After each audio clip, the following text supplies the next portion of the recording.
Assalamualaikum warahmatullahi wabarakatuh. Salam sejahtera. Pada kesempatan ini saya akan menjelaskan tentang dilema etik dan mediko-legal pada masa pandemi COVID-19. Tujuan pembelajaran: 1. Mengetahui dan memahami prinsip dasar moral atau kaidah dasar bioetik dalam pelayanan kedokteran.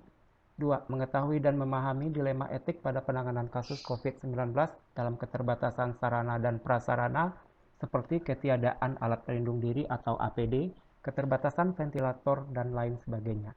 3. Mengetahui dan memahami prinsip etika confidentiality dan privasi. 4. Mengetahui dan memahami rahasia kedokteran, medical confidentiality, dan aspek mediko-legalnya. 5. Mengetahui dan memahami kondisi yang memperbolehkan disclosure medical confidentiality atau membuka rahasia kedokteran termasuk pada saat terjadinya pandemi COVID-19. Introduction. Etika merupakan cabang ilmu filsafat. Secara definisi, etika diartikan sebagai pertama kumpulan asas, yang kedua ilmu pengetahuan tentang moralitas atau cabang ilmu filsafat yang membicarakan mengenai bagaimana perbuatan yang benar dan yang salah. Sedangkan etika kedokteran atau medical ethics merupakan salah satu bentuk etika terapan atau applied ethics, yang di dalamnya membahas hubungan dokter dengan pasien, dokter dengan dokter, dan dokter dengan tenaga kesehatan lain. Yang dimaksud dengan mediko-legal terdiri dari dua kata, medis dan legal. Legal itu hukum, jadi bisa diartikan mediko-legal itu adalah jembatan antara ilmu medis dan ilmu hukum. Lalu apa yang dimaksud dengan dilema etik? Prinsip dasar moral dalam pelayanan kedokteran yang paling terkenal adalah kaidah dasar bioetik menurut Beauchamp dan Childress. Di dalam berpraktek, dokter harus memperhatikan 4 kaidah dasar bioetik. Yang pertama, respect for autonomy. Yang kedua, beneficence. Yang ketiga, non-maleficence. Yang keempat, justice. Yang dimaksud dengan respect for autonomy adalah dokter menghormati keputusan yang dibuat oleh pasien. Dalam hal ini tentunya pasien dewasa dan kompeten, dia menjadi raja bagi dirinya sendiri. Sedangkan untuk pasien anak atau pasien inkompeten lain yang menjadi penanggung jawabnya adalah keluarga pasien ataupun pihak yang bertanggung jawab terhadap pasien. Yang kedua, beneficent. Ini adalah berbuat baik. Dalam melakukan pelayanan kedokteran, dokter dituntut untuk selalu berbuat baik untuk pasien. 3. Non-maleficent. Ini tidak berbuat yang harm atau membahayakan pasien. Jika dokter membahayakan pasien, maka bisa nanti masuk ke ranah malpraktik.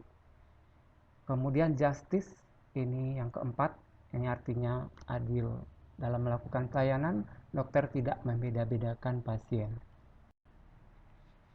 Sedangkan selain 4 KDB tadi, prinsip dasar moral lain adalah veracity atau kejujuran, fidelity atau menepati janji atau kesetiaan, dan confidentiality dan privasi dan lain sebagainya.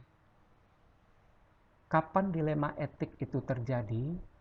Nah, dilema etik dalam hal ini dapat terjadi ketika adanya pertentangan di antara keempat prinsip kaidah dasar bioetik tadi. Misalnya prinsip autonomi bertentangan dengan non-maleficence, atau salah satu atau semua kaidah dasar bioetik dengan norma yang ada, norma agama, adat, hukum, profesionalisme, atau dalam hal memilih salah satu yang keburukannya paling sedikit untuk pasien di antara semua pilihan itu buruk. Itu juga dapat terjadi dilema etik. Beberapa contoh dilema etik bagi dokter yang menangani pasien COVID-19. Kelangkaan alat pelindung diri. Di sini pertanyaannya, apakah dokter akan tetap melayani pasien tanpa APD atau dengan APD tidak lengkap? Kemudian terkait keterbatasan ventilator atau alat bantu nafas. Di sini pertanyaannya, siapakah yang menjadi prioritas oleh dokter saat ventilator dibutuhkan? Misalnya, apakah pasien tua lebih prioritas dibandingkan dengan pasien COVID yang lebih muda, atau sebaliknya?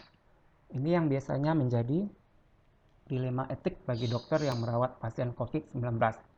Banyak contoh yang lain, ini 2 contoh yang paling utama. Kemudian, di dalam memecahkan masalah etik untuk mencarikan solusinya tersebut, banyak pendekatan yang dikemukakan oleh ahli etik. Di antaranya ada 4-box method, care ethics, clinical pragmatism, case-based reasoning. Ini beberapa yang 4-box method dari Johnson. Jadi, menurut Johnson, dia membagi ada 4 box. Pertama, medical indication, yang dasarnya adalah dia dasarkan pada KDB dari Beecham dan Childress, adalah prinsip beneficent dan non-maleficent. Di dalam medical indication ini, dokter membahas apa sih diagnosis sebenarnya dari pasien. Kemudian yang kedua, patient preference. Ini adalah pilihan pasien. Nah, di sini prinsip KDB yang mendasari adalah autonomi.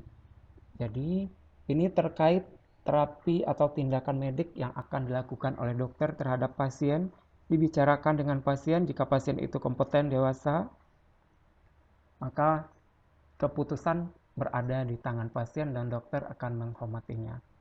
Kemudian yang ketiga, quality of life. Dasarnya adalah beneficence, non-maleficence, autonomy. Jadi kualitas hidup dari pasien selama dia sakit, kemudian saat terapi atau tindakan medik sudah diberikan, bagaimana quality of life-nya. Kemudian yang keempat, contextual feature. Jadi ini aspek sosial ekonomi, ini landasannya adalah justice. Nah, ini salah satu contoh pemecahan dilema etik dengan memakai 4-box method dari Johnson. Etika melayani pasien pada saat pandemi COVID-19 menurut SK MKEK nomor 015-K-MKEK-03-2020 tentang fatwa etik kedokteran, kebijakan kesehatan dan penelitian dalam konteks pandemi COVID-19. Intinya adalah tentang keselamatan diri dan alat pelindung diri bagi dokter yang melakukan pelayanan kedokteran. Jadi di sini diwajibkan kepada seluruh tenaga medis memperhatikan keselamatan dirinya, termasuk sering mencuci tangan, memperhatikan higien diri, pola istirahat, menggunakan APD, dan jika diperlukan menjalani isolasi mandiri sesuai aturan yang berlaku.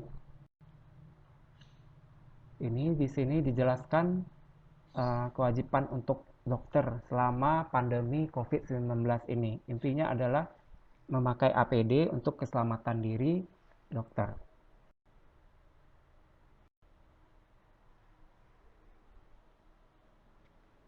Selanjutnya kita masuk ke confidentiality dan privacy.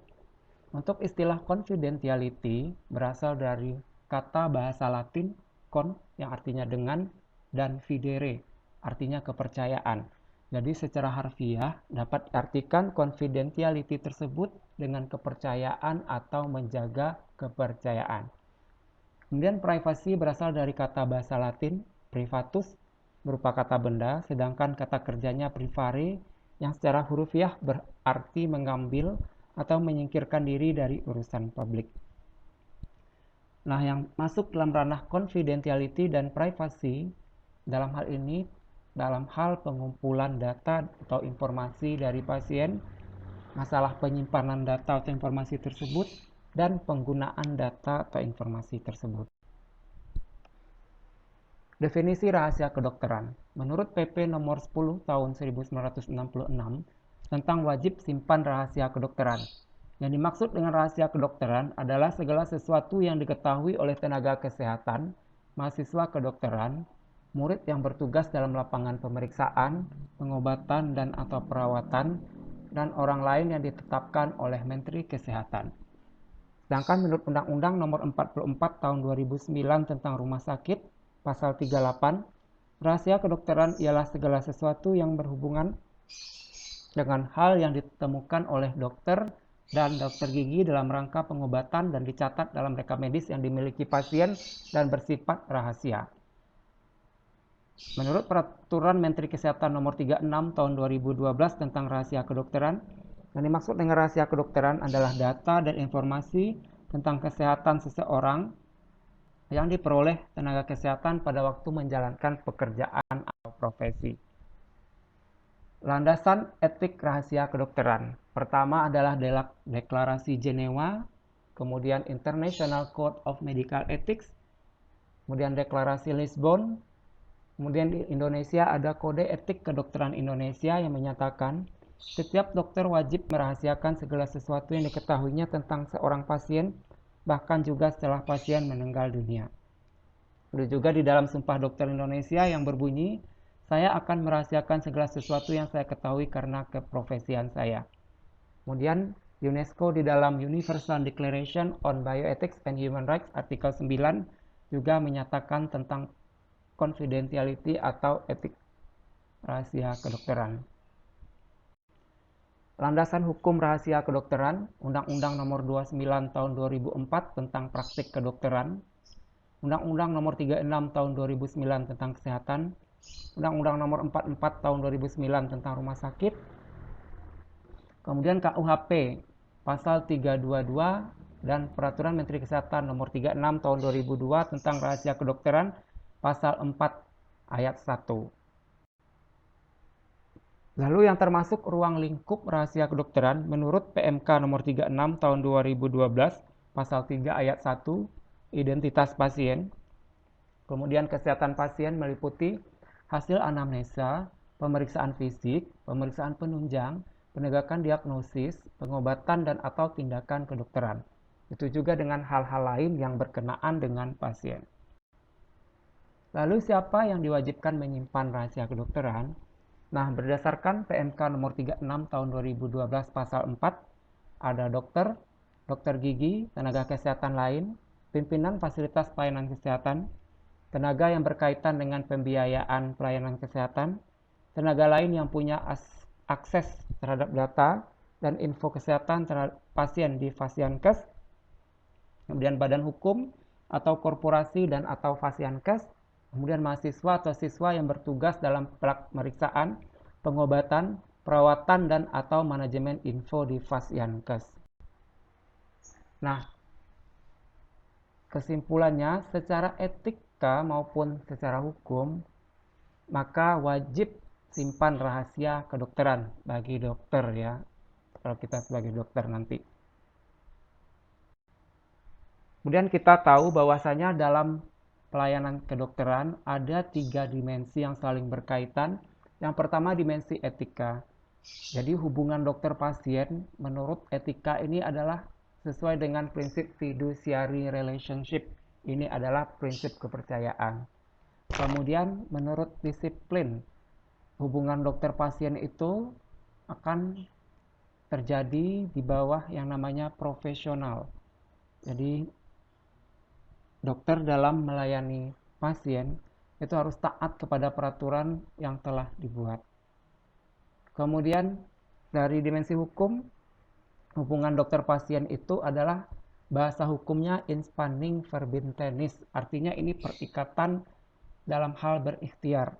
Jadi bukan dalam hal hasil, karena kita dalam melayani pasien, dokter itu prinsipnya berusaha memberikan pelayanan terbaik secara maksimal dan bukan menjanjikan hasil kepada pasien. Salah satu bentuk pelanggaran disiplin adalah membuka rahasia kedokteran.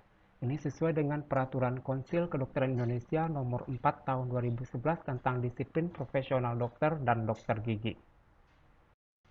Membuka rahasia kedokteran yang tidak sesuai perundang-undangan akan dikenakan sanksi berupa sanksi etik, sanksi disiplin, dan sanksi hukum. Sanksi etik sesuai dengan Pedoman Organisasi dan Tata Laksana MKEK 2018 Pasal 29, sanksi disiplin berupa peringatan tertulis, kewajiban mengikuti pendidikan atau pelatihan, rekomendasi pencabutan STR atau SIP, sanksi hukum sesuai dengan KUHP, Undang-Undang, dan KUH Perdata. Bolehkah rahasia kedokteran dibuka? Bagaimanakah tinjauan etika dan hukumnya? Hukum memperbolehkan.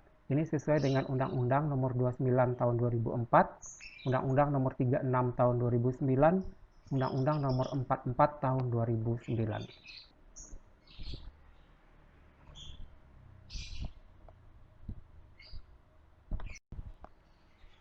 Rincian dalam Peraturan Menteri Kesehatan Nomor 36 Tahun 2012 tentang rahasia kedokteran. Pertama, kepentingan kesehatan pasien, persetujuan pasien saat pendaftaran, pemeliharaan kesehatan, pengobatan, penyembuhan dan perawatan pasien, keperluan administrasi, pembayaran asuransi, jaminan kesehatan, pasien tidak kompeten oleh keluarga terdekat. Dalam rangka penegakan hukum yang kedua, berupa pembuatan visum et repertum, keterangan saksi ahli, resume medis, permohonan tertulis, perintah pengadilan.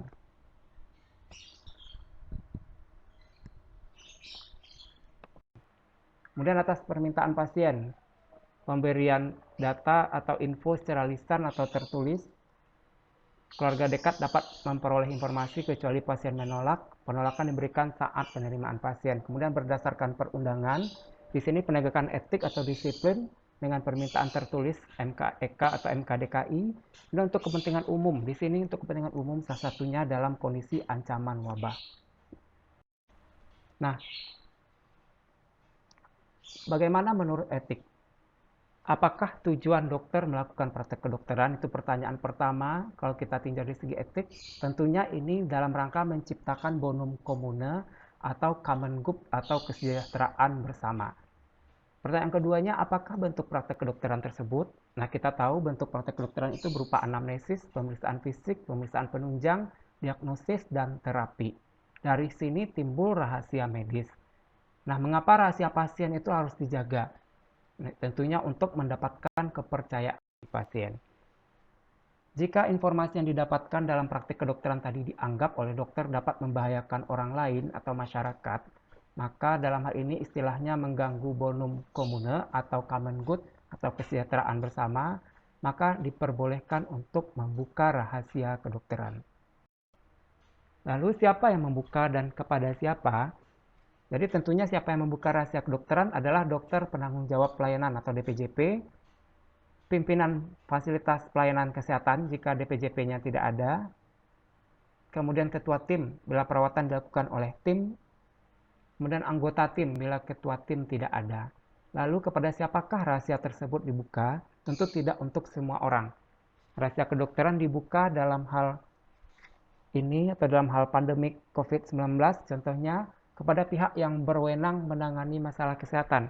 Dalam hal ini tentu Dinas Kesehatan dan jajarannya. Kemudian dalam situasi wabah berlaku Undang-Undang Wabah, Undang-Undang Nomor 4 Tahun 1984 tentang wabah penyakit menular, Peraturan Menteri Kesehatan Nomor 1501 Tahun 2010 penyakit menular yang dapat menimbulkan wabah, kemudian Keputusan Menteri Kesehatan Nomor 104 Tahun 2020 tentang COVID-19 sebagai penyakit menular yang dapat menimbulkan wabah dan upaya penanggulangannya. Jadi rahasia kedokteran dapat dibuka pada kondisi wabah kepada instansi berwenang dengan memperhatikan ketentuan yang berlaku.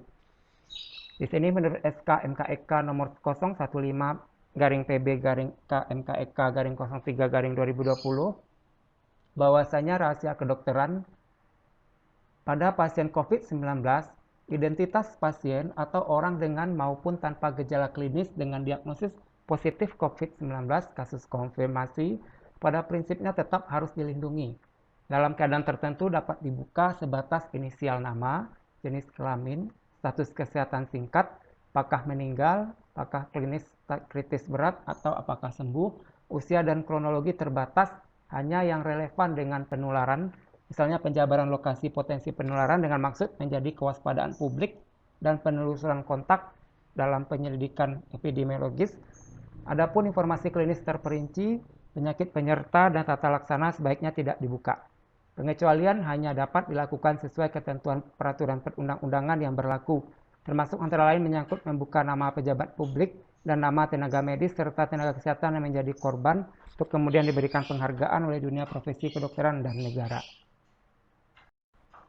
Take home message, terdapat dilema etik dalam melayani pasien pada saat pandemi COVID-19 bagi dokter.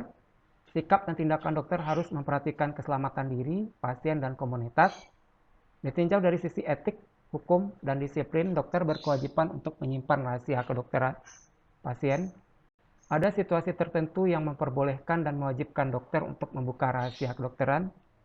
Tugas dokter untuk melindungi masyarakat adalah lebih utama dibandingkan perorangan. Pembukaan rahasia medis harus dilaksanakan oleh petugas medis yang berwenang dan dibuka kepada instansi atau orang yang berwenang. Ini referensi yang dapat dibaca. Terima kasih atas perhatian. Mohon maaf atas segala kesalahan dan kekurangan. Assalamualaikum warahmatullahi wabarakatuh.